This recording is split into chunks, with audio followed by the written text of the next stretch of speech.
The soft yellow feathers in there, but it is, of course, their beautiful crest which gives them. Now these birds have adapted really well to living alongside people. They're a really intelligent and popular bird. They're often seen in large noises. You see them out in the bush. You can also see them in parks and gardens and even in our busy cities. So birds survive out in the wild. We're going to meet a parrot that comes all the way from far north Queensland. Amazing. Now as Les flies around, have a look at all of those beautiful colours. You can catch a glimpse underneath his wings as he flies overhead. There's some red, and to my right is Punjari. So as I said, these birds are quite different, but they do both rely on home before we can actually bring her out. Because I'm sure you can guess, we can't have our home, otherwise it becomes a whole different show. It's more about the circle of life.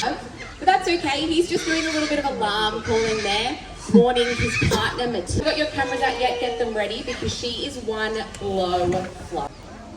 Joining us now is Millie, the barking owl. Face.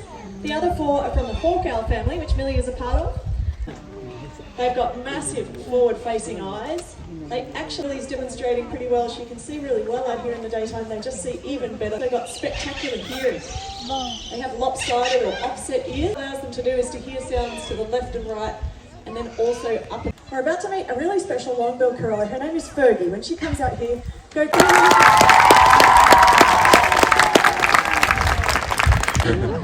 Fergie, you've been out the back watching the show. I think it's going pretty well. What do you reckon? Is it all right?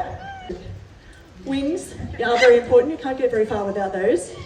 Now we're 270 is perfect. Now Fergie, if you want to be the star of the show, one's our specialised birds of prey, like owls. They catch food with their feet. I mean, I know people that don't know the difference between their left and their right, so she's doing all right. These birds, you also see it when they're reaching down for a piece of food, so it's a long way down. Before you head up home, I'm going to wait till you finish that mouthful. Do you want to maybe wave and say bye?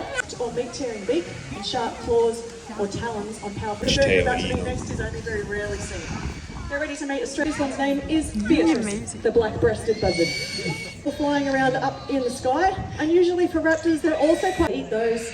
They also rob the nests of our ground nesting birds. The replica, but it's the same size and shape, just as strong. You just about need to wrap around it. But they have figured out a way to get into emu egg and get what would be about 3 or 4 days worth of food, so definitely worth their while. It's actually not a trick, it's a natural adaptive behaviour or an instinct type of behaviour, but you'd have to go all the way to Africa to see that bird. So we're pretty lucky to have the black-breasted buzzard here in Australia. Oh, I can see a little bit snagged on the tree. Oh, good job, girl. A little bit of extra training with her. This is her go-home perch. So once she actually, whenever she likes, if she lands on that perch at any point during the show, yes, thank you. Some of them are doing really well out there. Others are struggling, like this red-tailed black cockatoo. We won't just be looking after our beautiful birds, but lots of other Australian wildlife as well.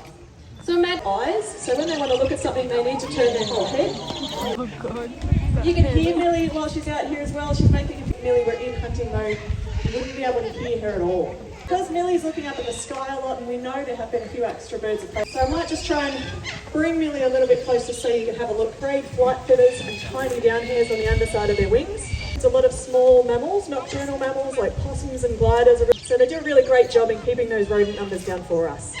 And while there are more of them a little bit further north in Australia, in breeding pairs left here.